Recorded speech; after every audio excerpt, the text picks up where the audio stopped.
दिल्ली से इस वक्त बड़ी खबर सामने आ रही है। तेजस्वी यादव से जुड़ी ये बड़ी खबर है। आपको बताएं कि तेजस्वी यादव को राहत मिली है। जी हाँ, बड़ी राहत तेजस्वी यादव को मिलती हुई दिख रही है। आपराधिक मानहानि की शिकायत जो है वो रद्द करने की खबर सामने आ रही है। सुप्रीम कोर्ट ने ये शिकायत रद्द कर दी।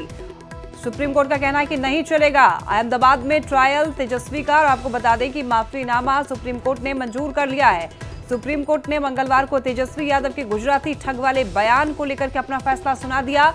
और आपको बताएं कि तेजस्वी ने इस मामले की सुनवाई यानी कि ट्रायल गुजरात से बाहर किसी अन्य राज्य में कराने की गुहार लगाई थी। तो तेजस्वी यादव को बड़ी राहत मिलती हुई दिख रही है।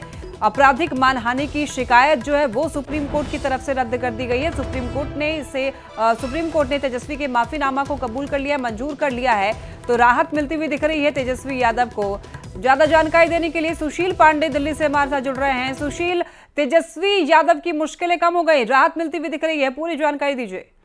जी बिल्कुल, देखिए गुजराती ठग के बयान के मामले में जो बिहार के पूर्व डिप्टी सीएम थे तेजस्वी यादव, उनको सुप्रीम कोर्ट से बड़ी राहत मिली है। क्योंकि सुप्रीम कोर्ट ने उनके खिलाफ जो आपराधिक मानहानि की शिकायत चल रही थी अहमदाबाद गुजरात में, उसको फिलहाल रद्द कर दिया है। और इस पूरे फैसले के बाद अब अहमदाबाद में जो ट्रायल है वो उनके खिलाफ नहीं चलेगा। सुप्रीम कोर्ट ने तेजस्वी यादव के माफीनामे को मंजूर कर लिया है।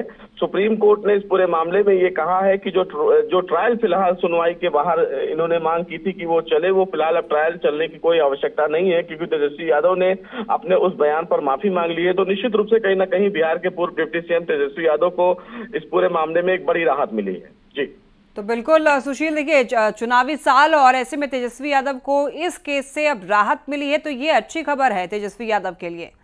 जी बिल्कुल, देखिए जिस उम्मीद से तेजस्वी यादव सुप्रीम कोर्ट पहुंचे थे और उन्होंने ये कहा था कि जो बयान उन्होंने दिया था, उस बयान से अगर किसी को आहत हुआ है तो उसके लिए माफी मांगने के लिए तैयार हैं। तो निश्चित रूप से अगर जो शिकायत दर्ज थी उनके खिलाफ वो इसी बाबत पे थी कि चूंकि उन्होंने गुजरातियों को ठग कहा था और उसके बाद उन्होंने अगर इस चीज की ऑन रिकॉर्ड माफी मांगी है, तो सुप्रीम कोर्ट ने उनकी माफी को स्वीकार करते हुए जो उनके फिलहाल अहमदाबाद में ट्रायल उनके खिलाफ चल रहा था उस पर फिलहाल रोक लगा दी है। तो निश्चित रूप से चुनावी सभा ने तेजस्वी के लिए एक बड़ी राहत है। क्योंकि अगर उनके खिलाफ ट्रायल चलता तो उन्हें गुजरात के अहमदाबाद कोर्ट में पेश होना पड़ता। तो अब कहीं ना कहीं उनके खिलाफ जो फिलहाल शिकायत थी वो अगर सुप्रीम कोर्ट ने रद्द कर दी है, तो जो ट्रायल चलने की उनकी आने वाले दिनों में मुश्किलें बढ़ने वाली जो तस्वीर थी वो फिलहाल अब साफ हो गई है। क्योंकि सुप्रीम कोर्ट ने ट्रायल को रद्द कर दिया है। बिल्कुल सुशील, तो अगर केस ये चलता तो कठिनाइयां बढ़ सकती थी, लेकिन अब सुप्रीम कोर्ट की तरफ से ही उनके माफीनामा को मंजूर कर लिया गया है। बहुत शुक्रिया आपका तमाम जानकारियों के लिए।